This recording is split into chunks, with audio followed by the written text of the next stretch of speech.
ജിയോഗ്രഫിയുടെ പുതിയൊരു എപ്പിസോഡിലേക്ക് എല്ലാവർക്കും സ്വാഗതം. NDA UGC NET പേപ്പർ 1 സഹായകമായ കുറച്ച് മോക്ക് ടെസ്റ്റാണ് നമ്മുടെ ചാനലിൽ ഇപ്പോൾ ചെയ്തു വരുന്നത്. പേപ്പർ 1 ടോപ്പിക്കുകളെല്ലാം ഉൾപ്പെടുത്തി ഉള്ള മോക്ക് ടെസ്റ്റുകൾ ചെയ്തിട്ടുണ്ട്. പ്ലേലിസ്റ്റിൽ നോക്കിയാൽ ഓരോന്നും നിങ്ങൾക്ക് കാണാൻ കഴിയുന്നതാണ്. മോക്ക് ടെസ്റ്റ് ചെയ്ത് ശീലിക്കുന്നത് പരീക്ഷാ ഹാളിൽ നിങ്ങൾക്ക് വളരെയധികം ഉപകാരപ്പെടും. അപ്പോൾ എല്ലാം കാണാൻ മറക്കണ്ട. നിങ്ങളുടെ അഭിപ്രായങ്ങളും നിർദ്ദേശങ്ങളും അറിയിക്കുക. അപ്പോൾ ഇന്നത്തേത് കമ്മ്യൂണിക്കേഷൻ എന്ന യൂണിറ്റിലെ 6ാമത്തെ മോക്ക് ടെസ്റ്റ് ആണ്. അപ്പോൾ ചോദ്യങ്ങളിലേക്ക് പോകാം.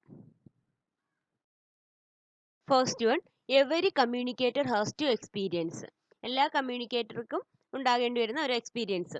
Manipulated emotions, anticipatory excitement, the issue of homophils, status of dislocation. അപ്പോൾ എല്ലാ കമ്മ്യൂണിക്കേറ്റർക്കും ഉണ്ടാകുന്നത് ഇതെല്ലാം തന്നെ ഒരു കമ്മ്യൂണിക്കേറ്റർ എക്സ്പീരിയൻസ് ചെയ്യാം. പക്ഷെ എല്ലാവരും എക്സ്പീരിയൻസ് ചെയ്യുന്നത് ഒരു ആൻറ്റിസിപ്പേറ്ററി എക്സൈറ്റ്മെന്റ് ആണ്. Answer option B. Second one, using the central point of the classroom communication as the beginning of a dynamic pattern of ideas is referred as. ഒരു ഡൈനാമിക് ആയിട്ടുള്ള ഒരു ആശയങ്ങളുടെ തുടക്കമായിട്ട് ക്ലാസ് റൂം കമ്മ്യൂണിക്കേഷൻ ഉപയോഗപ്പെടുത്തുന്നു. Systematization, problem orientation, ideal protocol, mind mapping.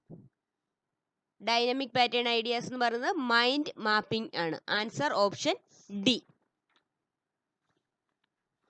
Mind mapping is used as the central point of classroom communication as the beginning of a dynamic pattern of ideas.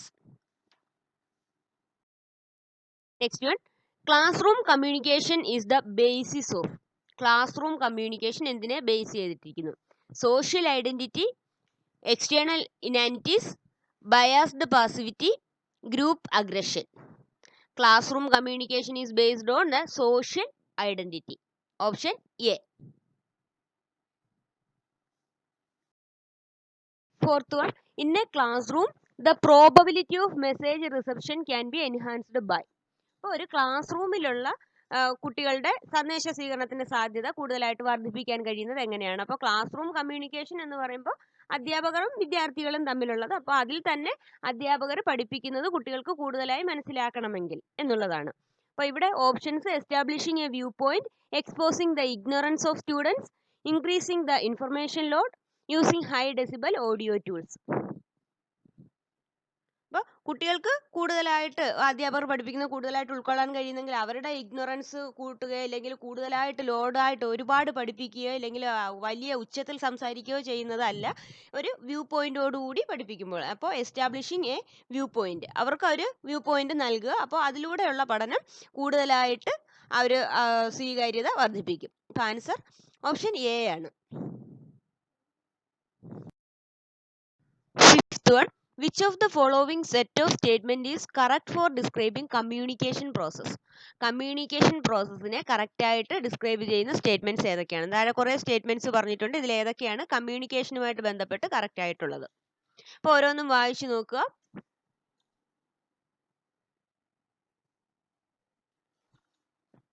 First one നോക്കിക്കേ, non verbal communication can stimulate ideas എന്നുള്ളതാണ്.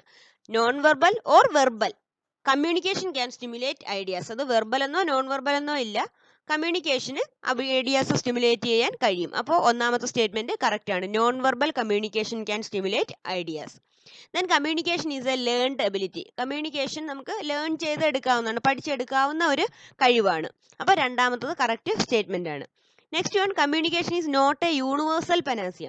Communication ഒരു regional panacea എന്ന് നമുക്ക് പറയാം, പക്ഷെ it is not a universal panacea എന്ന് പറയുന്നത് correct statement ആണ്. Then communication cannot break down. കമ്മ്യൂണിക്കേഷന് ആ ഒരു ബ്രേക്ക് ഡൗൺ ഉണ്ടാകുന്നില്ല. ഒരു സ്ഥലത്ത് ഒരു കമ്മ്യൂണിക്കേഷൻ നിർത്തുമ്പോൾ മറ്റൊരിടത്ത് അത് തുടങ്ങുകയാണ്, അതിനൊരു നിർത്തൽ ഉണ്ടാകുന്നില്ല. Next one, more communication means more effective learning by students. അപ്പോൾ ഒരു ക്ലാസ്സിൽ അധ്യാപകൻ ഒരുപാട് സംസാരിച്ചു എന്ന് കരുതി കുട്ടികൾക്ക് അത് ഒരുപാട് ലേൺ ചെയ്യാൻ കഴിയും എന്നുള്ളത് നമുക്ക് പറയാൻ കഴിയില്ല, അല്ലേ? അപ്പോൾ more communication means more effective learning by students എന്നുള്ളത് ഒരു റോങ് സ്റ്റേറ്റ്മെന്റ് ആണ്. അപ്പോൾ ഈ എന്ന് പറയുന്ന ഒരു റോങ് സ്റ്റേറ്റ്മെന്റ് ആണ്. Then value of what is learned through classroom communication is not an issue for students. അപ്പോൾ കുട്ടികളെ സംബന്ധിച്ചിടത്തോളം അവർ ക്ലാസ് റൂമിലുള്ള കമ്മ്യൂണിക്കേഷനിൽ അധ്യാപകരുടെ ഉള്ളതായ തമ്മിലുള്ളതായാലും അല്ലെങ്കിൽ വിദ്യാർത്ഥികൾ തമ്മിലുള്ളതായാലും ക്ലാസ് റൂമിലൂടെ അവർക്ക് കിട്ടുന്ന ആ ഒരു ആശയം അവരുടെ വാല്യൂസിനെ അഫക്റ്റ് ചെയ്യുന്നത് തന്നെയാണ്.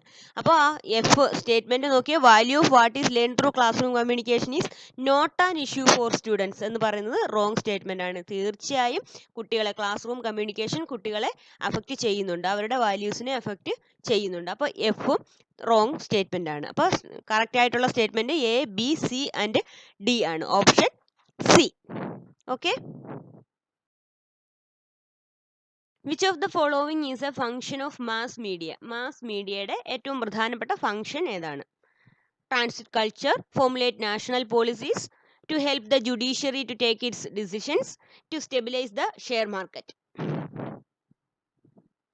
നമുക്കറിയാം മാസ് മീഡിയയുടെ ഏറ്റവും പ്രധാന ഫംഗ്ഷൻ എന്ന് പറയുന്നത് കൾച്ചർ ട്രാൻസ്മിഷൻ തന്നെയാണ്. Answer option A, to transmit culture ആണ്. നാഷണൽ പോളിസീസ് ഫോർമുലേറ്റ് ചെയ്യാനുള്ളത് ഒരു മാസ് മീഡിയയുടെ ഫംഗ്ഷൻ അല്ല. ജുഡീഷ്യറിയെ അതിൻ്റെ ഡിസിഷൻ എടുക്കാൻ സഹായിക്കുക എന്നുള്ളതല്ല. ദെൻ സ്റ്റെബിലൈസ് ഷെയർ മാർക്കറ്റും വരുന്നില്ല. അപ്പോൾ transmit culture, option A. Next one, during the communication process the message converted to a symbolic form is called. അപ്പോൾ ഒരു കമ്മ്യൂണിക്കേഷൻ പ്രോസസ്സിൽ ഡിഫറെൻറ്റ് സ്റ്റെപ്സ് ഉണ്ട്. അതിൽ ആ ഒരു കമ്മ്യൂണിക്കേഷൻ ഒരു സിംബോളിക് ഫോമിലേക്ക്, നമ്മൾ വെർബലായിട്ട് പറയുന്ന ഒരു സിംബോളിക് ഫോമിലോട്ട് മാറുന്നത് ഡീകോഡിങ്, എൻകോഡിങ്, ഡെസിഫറിങ്, എക്സ്പാൻഡിങ്. സിംബോളിക് ഫോമിലോട്ട് മാറുന്നതിനെ പറയുന്നതാണ് എൻകോഡിങ്. നമ്മൾ വെർബലായിട്ട് പറയുന്നത് എൻകോഡ് ചെയ്താണ് അത് സിംബോളിക് ഫോമായിട്ട് മാറുന്നത്. Option B. Next one, which of the following contribute for effective cross-cultural communication? Effective ആയിട്ടുള്ള ഒരു cross-cultural communication സഹായിക്കുന്നത്. Cross-cultural communication means process of creating and sharing meanings among people from different cultural background. അപ്പോൾ different ആയിട്ടുള്ള cultural ബാക്ക്ഗ്രൗണ്ടിൽ നിന്ന് വരുന്ന ആളുകൾ തമ്മിലുള്ള സംസാരത്തിന് സഹായിക്കുന്നത്, കമ്മ്യൂണിക്കേഷന് സഹായിക്കുന്നത്. അപ്പോൾ നമ്മൾ ഉദാഹരണമായിട്ട് ഇപ്പോൾ തിരുവനന്തപുരത്തുകാരും ഒരു കണ്ണൂർക്കാരും തമ്മിലുള്ളത് തന്നെ വയ്ക്കുക. അത് കൾച്ചർ വ്യത്യാസം എന്നുള്ളത് ഒരു ഒരു ഡിഫറെൻ്റ് ആയിട്ടുള്ള ഒരു ബാക്ക്ഗ്രൗണ്ടിൽ നിന്ന് വരുന്ന രണ്ടുപേർ തമ്മിൽ സംസാരിക്കുന്നു. അപ്പോൾ ഈ താഴെ പറയുന്നതിൽ ഓരോന്ന് നോക്കുക. Quick flow of words. അപ്പോൾ ഈ രണ്ട് ആളുകൾ തമ്മിൽ എപ്പോഴും സ്പീഡായിട്ട് സംസാരിച്ചുകൊണ്ടിരിക്കുകയാണെങ്കിൽ നമുക്ക് നമ്മൾ എന്താ പറയുന്നത് എന്ന് മനസ്സിലാവുന്നില്ല. അപ്പോൾ ക്രോസ് കൾച്ചറൽ കമ്മ്യൂണിക്കേഷനിൽ മാത്രമല്ല, കമ്മ്യൂണിക്കേഷനിൽ തന്നെ ക്വിക്ക് ഫ്ലോ ഓഫ് വേർഡ്സ് ഒരിക്കലും എഫക്റ്റീവിന് ആയിട്ട് സഹായിക്കുന്നില്ല. അപ്പോൾ ക്വിക്ക് ഫ്ലോ ഓഫ് വേർഡ്സ് നമുക്ക് ഒഴിവാക്കാം. Then use of foreign words. അപ്പോൾ നമുക്ക് നന്നായിട്ട് അറിഞ്ഞൂടാത്ത ഒരു ലാംഗ്വേജസും കൂടി ഉപയോഗിക്കുകയാണെങ്കിൽ അതും എഫക്റ്റീവ് കമ്മ്യൂണിക്കേഷനിൽ സഹായിക്കുന്നില്ല. Then selection of simple words. അപ്പോൾ ഈ പറയുന്നത് ഓരോന്നും ക്രോസ് കൾച്ചറൽ കമ്മ്യൂണിക്കേഷനിൽ മാത്രമല്ല, ഒരു കമ്മ്യൂണിക്കേഷൻ എന്നുള്ളതിൽ തന്നെയും സിമ്പിൾ വേർഡ്സ് ഉപയോഗിക്കുന്നത് അത് എഫക്റ്റീവായിട്ട് മാറ്റാൻ സഹായിക്കുന്നതാണ്. അപ്പോൾ selection of simple words.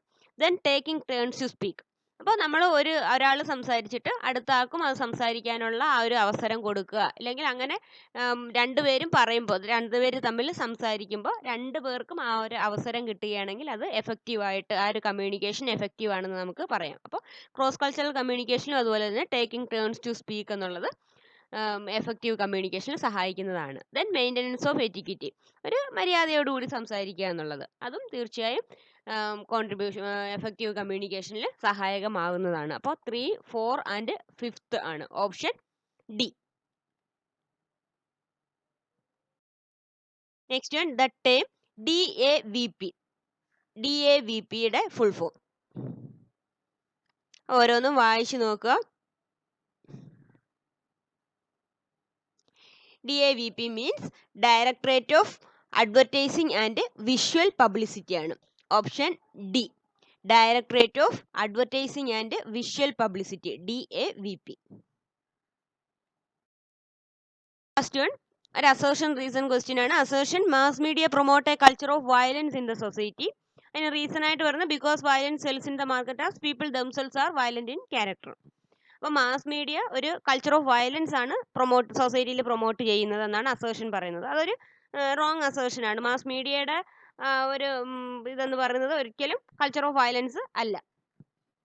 Then reason പറയുന്നത് violence sells in the market as people themselves are violent in character എന്നുള്ള. അപ്പോൾ അതും റീസണും ഒരു റോങ് ആയിട്ടുള്ള ഒരു സ്റ്റേറ്റ്മെന്റ് ആണ്. അപ്പോൾ ആൻസർ രണ്ടും റോങ് എന്ന് പറയുന്നത് both A and R are false. Option D ആണ്.